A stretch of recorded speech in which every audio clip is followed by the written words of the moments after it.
Hey everyone, what's up? Welcome back to the channel. So as normal, I was scrolling on YouTube, getting my daily fix, and I saw this headline, which was a little concerning to me. And the title was How 2024's Record Retirement Numbers Could Spark a Recession, which was posted by the Wall Street Journal. And I was a little concerned, so I wanted to watch this video, and I wanted to react to it and offer my commentary as well. So with that being said, let's jump into the video. But first, if you like this channel and you like this type of content, make sure you hit that subscribe button. And if you wouldn't mind, also hit that like button as well. I would greatly appreciate it. Thanks. You're looking at a chart of the US population, and these are the baby boomers.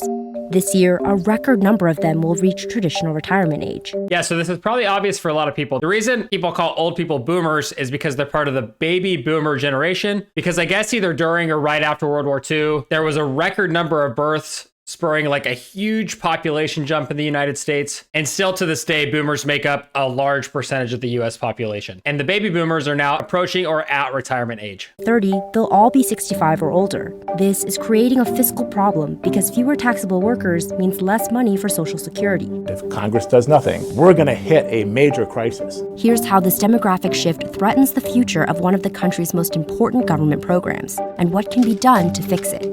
Baby boomers, or those born between 1946 and 1964, have been propping up the U.S. economy for decades. Their mere numbers contributed for a long time to rapid economic growth, and because every worker contributed to Social Security, that made Social Security look very healthy. Yeah, that's a really good point. So to put it simply, baby boomers were making up a large percentage of the American workforce, and as they were working, part of their paychecks were being contributed towards the Social Security system to support retirement and also provide other benefits to Americans who are in need. But we're starting to see a shift where instead of making up a large percentage of the workforce, they're now starting to retire. So the workforce is getting smaller, and we have a larger number of people who are now reliant on Social Security. So we're starting to see Social Security be depleted very quickly, and there's not as many workers to actually make up for that difference. So Social Security is definitely in kind of a rough spot right now. But as boomers started exiting the workforce in 2008, the number of retirees grew rapidly. Yep. Not only do you have more 25%. Retirees collecting benefits for more years, you have fewer young people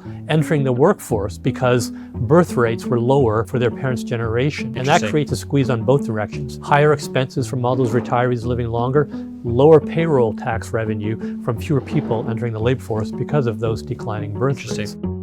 This puts a lot of pressure on Social Security, and without policy change, projections show the trust funds will be depleted in 2034. There's a misconception out there that when the Social Security trust fund is exhausted, the system is somehow bankrupt and there's no money. Social Security is an integral part of the federal government, and as long as the federal government is not bankrupt, Social Security is not bankrupt. That's true, but I think as we get closer to the date that Social Security is going to be fully depleted, I do think we're going to see restrictions on Social Security start rolling out, and that could be in the form of a reduced benefit. So people who are collecting Social Security won't get as much, or the retirement age that you can actually start collecting Social Security is going to continue to be pushed back, which will require Americans to work for longer. So I agree. I'm not a doomer who thinks that Social Security is going to go away completely, but in order to be sustainable, there are going to have to be changes made to either increase the amount that's going into Social Security or to decrease the amount that's being paid out to people who rely on the benefit. What's really happening is the program is running out of treasury bonds, which are basically IOUs from the government.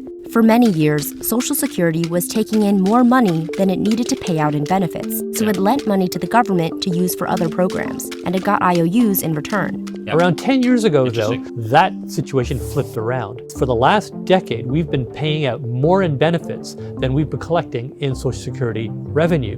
But because the program had so many IOUs stashed away from previous years, it's been able to keep paying benefits in full by cashing in on those IOUs. Right now, there's roughly $3 trillion in IOUs.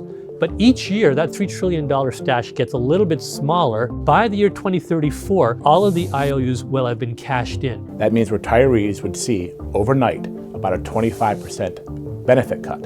This number will likely increase as the number of workers per retiree continues to fall. Simply because we're not about to go bankrupt doesn't mean there's no problem. There very much is a problem. Studies show that the majority of Americans rely on these monthly benefits checks for retirement income. Yeah, and I think this is the problem, and this is why I'm so passionate about personal finance and encouraging people to get out of debt and stash money away for their retirement. And this is no shame for people who rely on Social Security. I get that that's a great benefit that a lot of people need to survive. But to the people who are working right now, Social Security is not something that you should be relying on, because I do think we're going to see a lot of change changes to the Social Security benefit. And even if Social Security was in a healthy place, I would still be encouraging you to invest your own money to plan your own retirement, because at the end of the day, you want to be in control of your future. So yeah, I think this is a huge problem. I think that we're too reliant on this program. I don't think it's super sustainable. So this is why I encourage people to invest, take care of your own retirement. If you do receive Social Security in retirement, then that's great. That's an added benefit, but you should also plan to fund your own retirement completely. According to Census Bureau data, about 50% of people between 55 and 66 years old have no retirement savings. That's terrifying. And I get it. Like, we don't offer basic financial literacy to most Americans, and it's insane. So again, for the same reason, you've got to be prepared. You've got to be investing your money a little bit regularly every month, so that regardless of what happens to Social Security, then you're going to be fine when you retire. Fichtner says when retirees have less retirement income, they also generally spend less money. That means less economic activity. That means less employment, because employers have to lay off people because no longer is that money coming in. It's a ripple effect that could be basically a senior-induced recession. Yeah, and that's a scary thought. I mean, I'm not a doomer. I don't think that we're going to see a hardcore recession because of this, but I do think we have some systemic issues that we need to fix. Number one, we need to fix personal finance education in the US so that less people are relying on government benefits to supplement their retirement. Number two, we need to find a way to run those benefits in a way that's cash flow positive so that they're not paying out more money than they're actually bringing in. And yeah, if people are in a pinch and they're not spending and it's not stimulating the economy, then yeah, that's going to hurt all of us overall in the end. So I don't think there's going to be a huge recession from this again. I think the market has a way of adjusting itself. I think we'll find ways to automate and make up for the workforce getting smaller, but who knows? There's always a risk of that happening. That's definitely an interesting perspective. But Social Security is only meant to replace a percentage of a worker's pre-retirement income based on lifetime earnings. So as much as 78% for very low earners to about 42% for medium earners and 28% for maximum earners. Yeah, and I kind of think of Social Security as more of like an emergency fund for retirement. So if you find yourself in a really dire circumstance, Social Security is going to give you just enough to hopefully survive. It's going to be tight. It's going to be a struggle, but it's going to be something coming in every month in the event that you age and then you can't support yourself by working in the workforce. I think that if you're a medium earner or if you're a max earner, you should plan for this to be 0% of your retirement. Again, if you eventually receive it one day, great. That's an added benefit. That's a plus, but don't plan on it. You don't want to rely on something that could potentially be taken away or could be reduced significantly. This is three-legged stool we talk about all the time. It's supposed to be Social Security as one leg, your employer-provided pension is the second leg, and your personal savings the third. Yeah, so this is a good point. So let's break down this really quick, because I think the common argument here is going to be, well, they're taking away Social Security, so there goes one leg. Companies don't provide pensions anymore, so there goes the other leg. So now we're just reliant on ourselves. And that's partially true. One perspective I want to add is that a lot of companies, instead of providing a pension, will provide a 401k match, which I actually think is a great benefit because companies are funding your retirement, but they're doing it in a way that you can take it with you. So you're not reliant on staying at a company for 40 years to eventually, hopefully, one day retire. So I think it's taking more power away from the companies and giving the power to you to make your own choices in life, to manage your money how you want to. And if you have a basic personal finance understanding, I actually think it's a net positive. So looking at this stool example, I don't think that it's all like doom and gloom and like we're all on our own to support our retirement. But it has definitely shifted to a more individual approach, which again, I think you should be doing anyway. I don't think you should be reliant on other parties to fund your retirement, because then bad things can happen that are out of your control, and we just don't want that. Security has financial challenges. We don't have pensions really anymore. About 10% of the population has pensions. And then it's hard to save on your own when you've got to pay off student loans and housing costs are so I don't high. think it's as... They might be asked to pay a slightly higher payroll tax.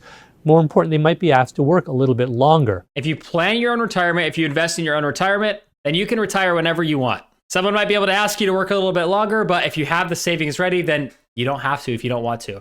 If you're reliant on a pension or a Social Security that pushes back that retirement age, then yeah, you might have to go back to work. So just another reason why you should invest in your own retirement and not rely on these outside programs. So what needs to happen to put Social Security on more sound footing? Congress needs to pass a law. Congress has stood still and not enhanced Social Security since Richard Nixon. When and what kind of law, that we still don't know. There's been a number of proposed solutions over the years. This legislation demands that the wealthiest people in this country start paying their fair share of taxes. But policymakers generally disagree on whether to raise taxes or cut benefits. You'll have two approaches to how to solve this problem, and you're not going to do it. Yeah, and I don't want to get political on this channel. We always take a very neutral approach. We always look at things very factually. But I think what we're going to see is a mixture of both. And I personally do not want to pay more taxes to support Social Security. I don't think that's going to be a great return. I think if I kept that money and invested it myself, I'm going to get a better return than if I contributed to it and then collected Social Security eventually. But I do think we'll see some taxes raised in some areas to help support this. I also think that we're going to see, like I said,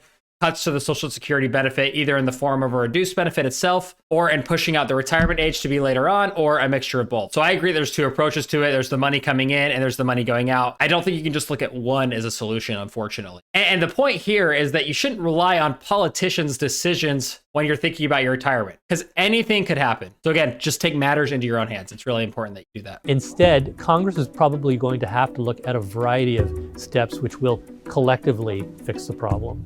But economists don't expect action to be taken anytime soon. Everybody, including on Capitol Hill, knows that Social Security has a problem. Nobody, especially those on Capitol Hill, are prepared to do anything about it. We all would wish that politicians would show the political courage necessary to tackle this now and not wait until the 11th hour. Benefits and changes to retirement programs take a while to phase in. Yeah. One of the last major reforms we had for Social Security were the 1983 reforms. Yeah, I 100% agree with that. No matter what the solution is, no matter what side you agree with, I think we can all agree that action needs to be taken now, because if we wait and we push it out and we go into a crisis, that's where we're going to see drastic action taken that will likely be a net negative for everybody. This should not be something that we're just sitting around waiting for. I think that people who are going to be relying on this benefit, that want to plan around this benefit, they have the right to know what's going to be happening to it in the future. So when I say that you should take action yourself and save for your own retirement, I'm not giving the people in charge of Social Security a pass. They need to figure this out and they need to fix the issue. But at the same time, I don't know if I have confidence that they're going to do that quickly. So